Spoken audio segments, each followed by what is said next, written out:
एक ही सेऊ से कहे सुन सेऊ सुरज्ञान, और इसमें काज है नहीं भाई चोरी कर दे दान। संतों के लिए हम कर रहे ना कि अपने लिए, और जाकर के इसका दान कर देंगे, हम नहीं खावांगे। तो रात्रि में दोनों पिता पुत्र सेऊ और सम्मन चोरी के लिए चल पड़ते हैं। एक लाला जी के कच्चे मकान होया करते थे, उसमें जाकर पाड़ लगा लेते हैं, कुंडल लगा लेते हैं।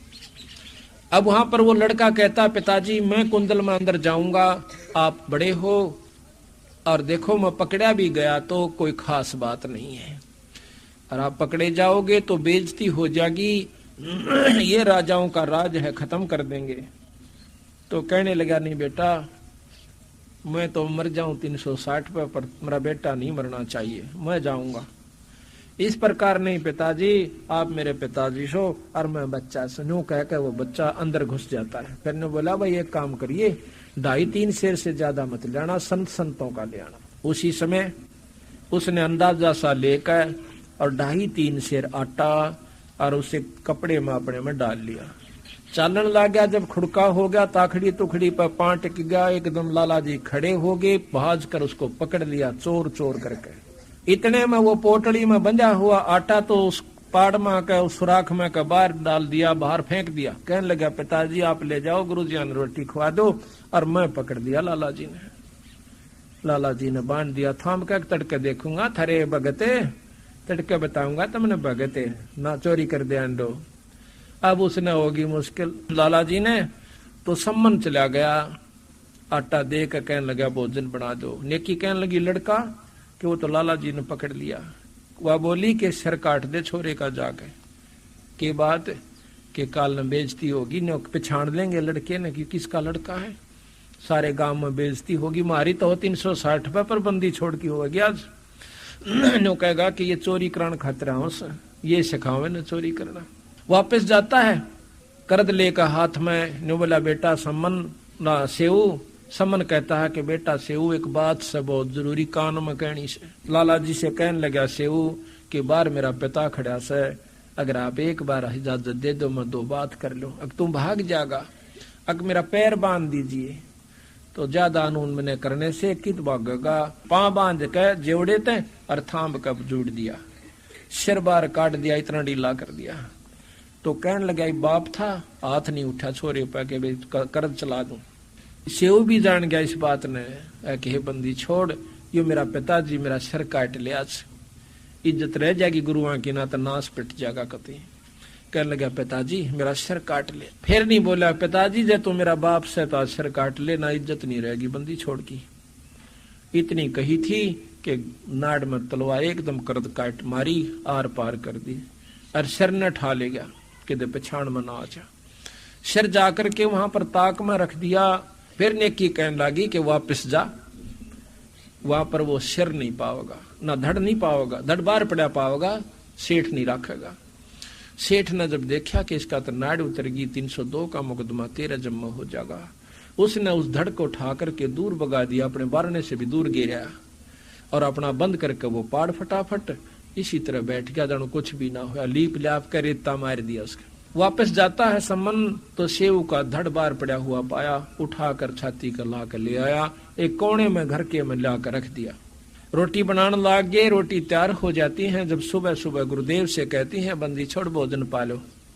कबीर साहब वो तीनों संत आकर के एक लाइन पर बैठ जाते हैं बोरी पर। रोटी थाली भी नहीं थी और 3 दौड़िया में वो उन्हें सारी रोटी बनाकर रख दी पत्तल पे। तो कबीर साहब कहने लगे भाई आ जाओ, तुम भी बैठ जाओ और इस दोने को 6 में डाल दो। वो सम्मन कहने लगे महाराज जी आप खा लो, हम तो फिर पालेंगे। अगना भाई इकट्ठा ही पाएंगे आज। उन्होंने 5 दोनों में डाल दिया। फिर आग्रह किया सतगुरु ने भाई 6 में करो, 3 तुम और 3 हम। अब इस बात को नहीं कहें कि लड़का नहीं सह, परंतु ज्यादा आग्रह किया 6 दोनों में डालकर बैठ जाओ भाई आ जाओ। बतावे न्यो नहीं के कदे गुरु जी रोटी ना खावे, फिर बता देंगे। जब वो तीनों बैठ जाते हैं, दोनों वो पति पत्नी सम्मन और नेकी, उसी समय बंदी छोड़ कहता कि आओ सेऊ जीम लो ये प्रसाद प्रेम, और सिर कटा कर चोरा के साधा कहने तक सेम। बोल बंदी छोड़ मारा। इतना ही कहा था उसी समय वो लड़के का धड़ का ऊपर सिर जुड़ के और न्यो का नो पंगत में आकर बैठ गया। उसकी नाड़ पे निशान भी नहीं है गर्दन पे कि ये कटा भी था कि नहीं। महाराज कहते हैं नहीं ग्रहरा नाड़ पे ओ सेवक ना। तो इतनी परम शक्ति हमारे बंदी छोड़ कबीर साहब है। उसके बाद सम्मन के घर में ठाठ कर दिए, 1 नंबर का सेठ सम्मन उस शहर में हो जाता है बंदी छोड़। और फिर वो दोनों पिता माता का और पुत्र की तो मुक्ति कर दी, पर सम्मन के मन में विक्षेप रह जाता है। भगवान वह मलमलाट नहीं गा जो छोरे का सिर काटा था। नेक करुणा रह गई कि जब मैं धनवान होता, मेरे पास धन होता तो आज मैंने छोरा नहीं काटना पड़ता। मैं बहुत पापी जीव रहा हूं, कभी मैं धनवान होता तो मेरे से ऐसा कर्म नहीं होता।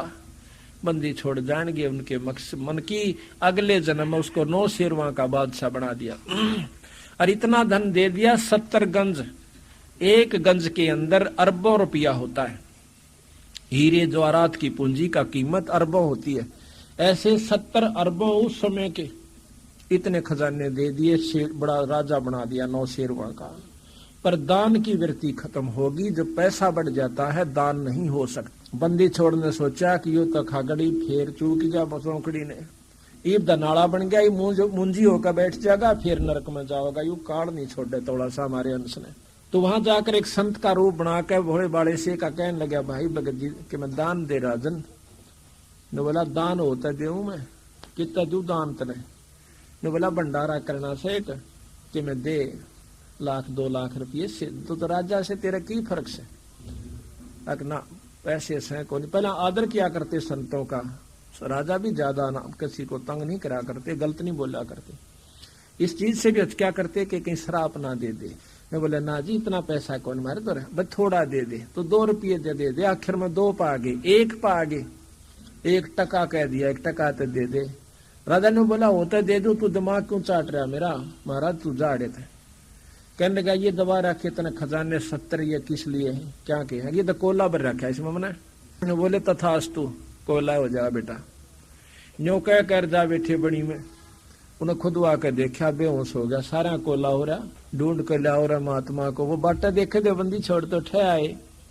बोल भाई जय जी न बांटता दे तो तेरे सोना यो जो के तू बना दूं ना, तो ये कोला रहेगा। ने बोला जी बांट दूंगा मैं, धन धर्म कर दूंगा, तू अपने हाथे कर दिया मन भी मत देना। तो कहते हैं उसने वो ऐसा ही किया। वो 70 गंज गनखराए बांट दिया, थोड़ा बहुत रह गया। भंडारे कर दिए, बांट बूंट लिया। जब मरण लग गया फिर मन में न्यो आजी तो भी अच्छा बौड़ी बूझ से एक महात्मा के कंधे सारा बांट दिया। अच्छा कोई घोड़े लावा हो, कोई ब्याह करवावा हो, कोई ठाठ करा हो, कोठी बनावा हो, न्यो करा हो। उसी आखिरी तमन्ना में फिर मर गया। फिर बंदी छोड़ दो, बांटा हुआ फिर देना पड़ा, जो धन तो दिया है वो लेना पड़ा है, दान धर्म। तो उसने क्या किया कि इब्राहिम सुल्तान अधम नाम से बलख बुखारे का बादशाह बनाया। वो कैसे बनाया? ऐसा लिखा है कि बलख बुखारे बादशाह का बादशाह जो था उसका 1 लड़की थी, कुल संतान नहीं थी। और एक आदम नाम का संत हुआ है फकीर मुसलमान में धर्म में। उस आदम ने, इब्राहिम आदम नाम था उसका, वो बहुत तपस्वी था, साधक था, घर छोड़ रखा था, ब्रह्मचारी था। एक दिन घूम रहा था शहर में, बलख बुखारा की बादशाह की लड़की को देख लिया। बहुत खूबसूरत थी, जवान थी। महल के ऊपर अपना हार वैसे वस्त्र धो रही थी, केस अपने सुखा रही थी, बाल। उसके अंदर वो वैराग खत्म होकर के और उसके अंदर शादी कराने की प्रवृत्ति उत्पन्न हो जाती है। वो जाकर के राजा से कहता है, मंत्रियों से, कि मैं आपकी राजा की लड़की से शादी करवाना चाहता हूँ। उनको धमका डरा करके भगा दिया, खबरदार जे आज के बाद तू यहाँ आया तो। लेकिन होनहार भी प्रबल होती है। उसने सब जगह रुके, बारने आगे बैठ जा और न्यू कह कि राजा की लड़की से ब्याह हो तो फकीर जीवे, राजा की लड़की से ब्याह हो तो फकीर जीवे। बहुत परेशान कर लिए। आखिर में उसने फिर बुलाया उस मंत्रियों ने। कहने लगा, भाई राजा की लड़की से शादी करवाना चाहता है कि हाँ? फिर भाई राजा की लड़की के साथ शादी तो वो करा जो हीरे जवाहरात लावे, कहने लगा तू हीरे जवाहरात ला कर दे,